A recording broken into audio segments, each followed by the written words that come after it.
Ask anyone why they don't invest in equity, and they'll either tell you that they don't have enough money or they'll confess that they are too afraid of stock markets. In fact, most people think that investing in equity means trading in stocks. For such people, I have just the right message. Mutual funds sahi hai. Hi there, this is AK. In this video and the next one, I'll be explaining about the various types of mutual funds, how to pick the right mutual fund, and the various approaches to be used while investing in mutual funds. In this video, we shall be discussing the types of mutual funds, benefits of investing in a mutual fund, direct versus regular plans, and what are large cap, mid cap, and small cap funds. So let's begin. But before that, please subscribe to my channel.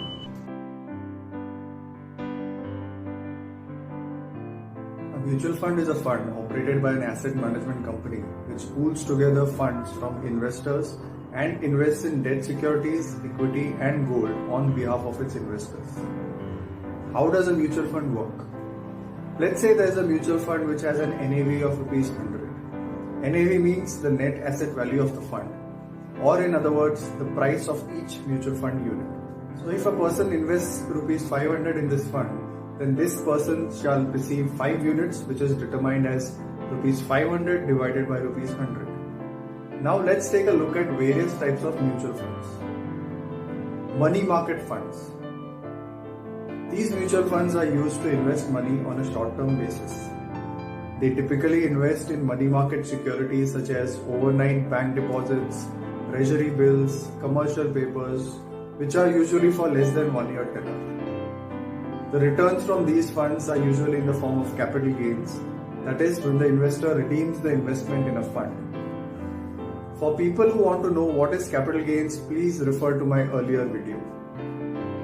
Money market funds are considered to be of low risk, and usually there is not much volatility in the NAV. Examples of such funds are liquid funds, ultra short-term funds. Typically, such funds are used for short-term goals, that is emergency planning, or to park one's money which is required for any expenses to be incurred within a year's time.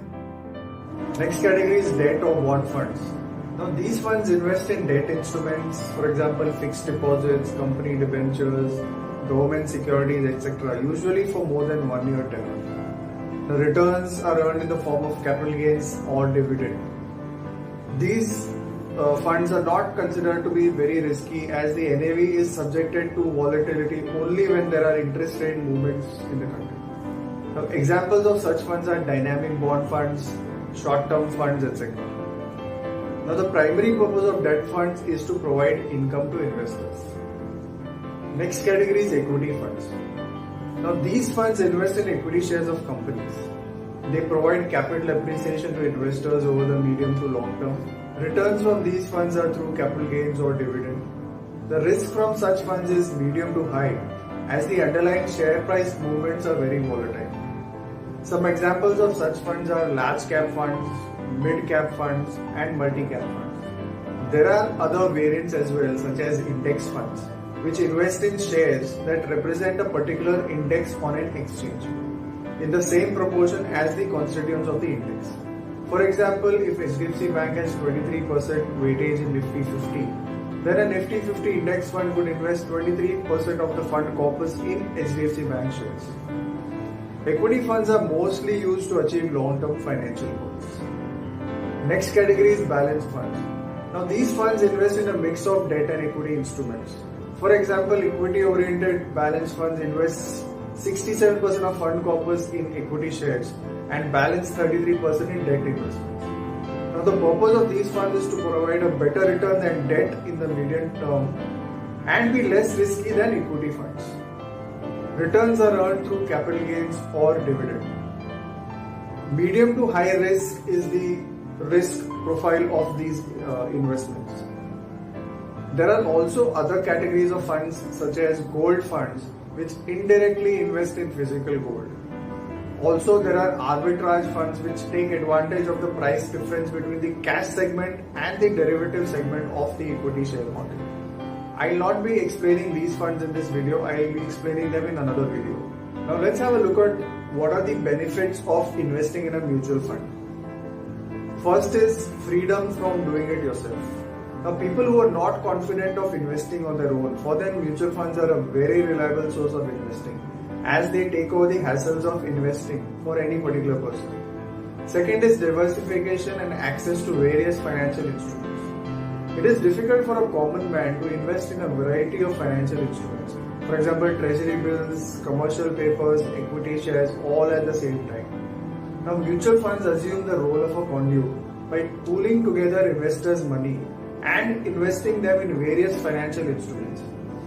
Diversification also helps in lowering the risk of volatility in price movements. Third is professional management. Now, mutual funds comprise talented money managers who head a team of people dedicated to conducting research, tracking investments, and carrying out thorough analysis of companies. Fourth is flexibility. Mutual funds allow you to purchase as much or as little as you want and offer a variety of purchase plans. For example, one may invest as little as 500 rupees in any mutual fund. Fifth is liquidity. Mutual fund units can be easily redeemed on any exchange trading day, thus providing an immediate exit option at the prevailing market price. As per SEBI directive, asset management companies have to provide two plans for each mutual fund, a direct plan and a regular plan. In a direct plan, an investor has to invest directly with the AMC with no agent to facilitate the transaction. In a regular plan, the investor invests through an intermediary such as a distributor, a broker, or a banker who is paid a distribution fee by the AMC. Now, this fee is embedded in the NAV of the plan. Managing a mutual fund scheme entails costs and expenses like fund management expenses, sales and distribution expenses, custodian and registrar fees, etc. All such expenses are covered by the expense ratio of the fund.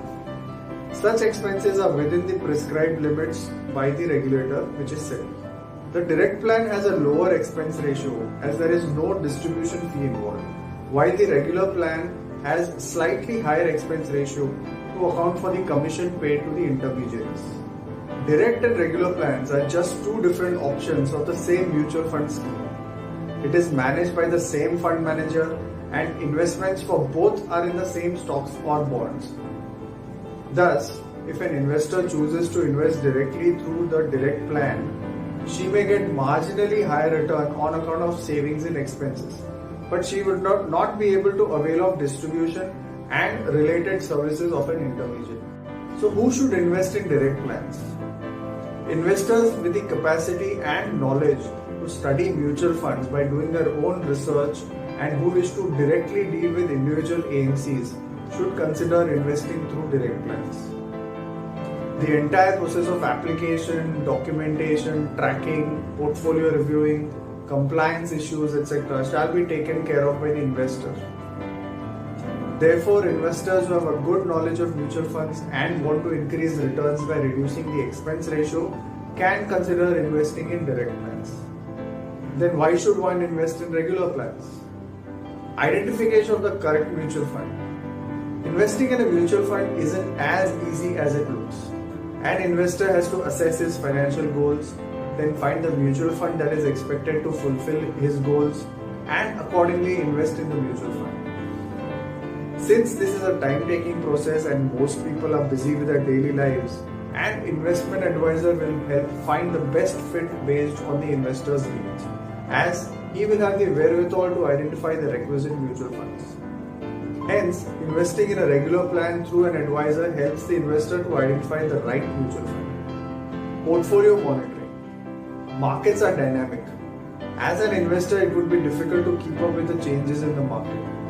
In a regular plan, intermediaries keep track of the market and are able to take suitable actions on their clients' portfolios periodically. Hence, investing in a regular plan through an advisor enables portfolio monitoring. Additional services. Investment advisors may also provide a few additional services to the investors, such as keeping a record of investors' investments, providing capital gain statements for income tax filing, facilitate redemptions, etc. All these matters would have to be handled by investors themselves if they invest in direct plans. Now let's look at large cap versus mid cap versus small cap. SEBI defines a large cap company as those listed companies which are ranked from first to the 100th company in the Indian stock exchanges in terms of market capitalization. Now, what is market capitalization? Market capitalization is calculated as number of shares of a company multiplied by the market price of each share. Mid cap companies are ranked from 101st to the 258th in terms of market capitalization, and small cap companies start from the 251st ranked company.